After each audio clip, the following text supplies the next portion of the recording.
Organiza retiro anual Lorong Rua, Husi Secretário de Estado de Comunicação Social, lo que oficialmente Husi Secretário de Estado de Comunicação Social, Meriço Juvenal dos Três Acara, e a salão edifício administração município Liquiçá, quinta-feira semana nem.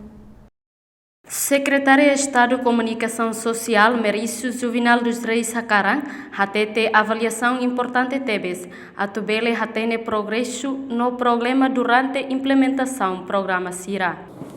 Tudo mais, se retiro de Lorong Rua, uso para alocere, laos tambah atividade rotina, tambah de para gasta de tosa. Kami na item ba kita ne dan kami yang sana usa ho sério até saída makita liu tinang goto no saída makita tenti aqui a tinane ba o deve ter o sério o detalhe e ter fraqueza deve ter força deve saída maka sucesso saída maka sucesso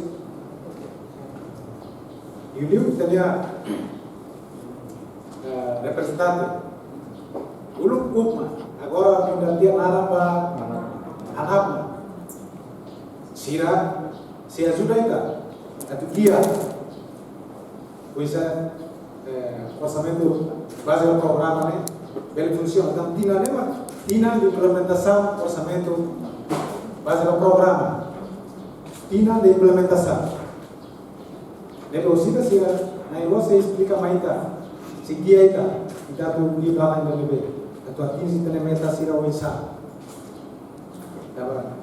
programa orçamento base do programa né ida maka sabe ida maka outputnya tem claro result based la outra vida halo da sibuk tulisan mas depois no fim tina maka la ia resultado la ia output base do kelihatan sibuk sekali, mas tidak ada hasil. Misal halo, udah hadir, ini sibuk semakas, Entretanto, o presidente interior Conselho Imprensa Expedito Loro Dias Ximenes aprecia a avaliação de no Russo Secoms atu hamutu kiha compromisso, hametem liberdade de imprensa no liberdade de expressão. A situação da Conselho de Imprensa nessa altura órgão de Estado independente, melhormente nada específico, baseado na lei de comunicação social, a minha estatuto básica, e a minha canal principal é a salvaguarda, defende liberdade de expressão e liberdade de imprensa. Tanto liberdade de expressão, liberdade de imprensa, favorizam que nós temos sido uma consagrada o World Freedom Index.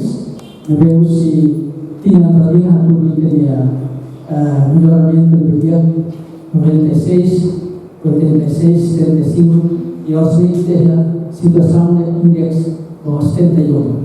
Entretanto, o diretor TLMDC, Francisco Gari Hatete, Secoms ia papel importante atu encoraja a liberdade de imprensa no acesso à informação. Antônio Gomes representa a Unicef Timor-Leste, reconhece a cooperação do Secoms, contribui ao desenvolvimento da comunicação social. Recentemente ini kita awal-awal ini kita serviço untuk radio komunikasi Timor-Leste untuk radio komunikasi seluruh esensial. Ne para promoção nações ensaiadas quando a justiça política cooperação com o Ministério da Justiça e os colegas de direção processo notário. E tinha todo teori também kita hal kita masa ini dua kampanye justiça política kampanye móvel justiça móvel ia distribuir Retiro anual ne participa Husi funcionários Secoms no parceiro CIRA. Husi Liquiçá, reportagem Sabina Sansa, Televisão Timor-Pos.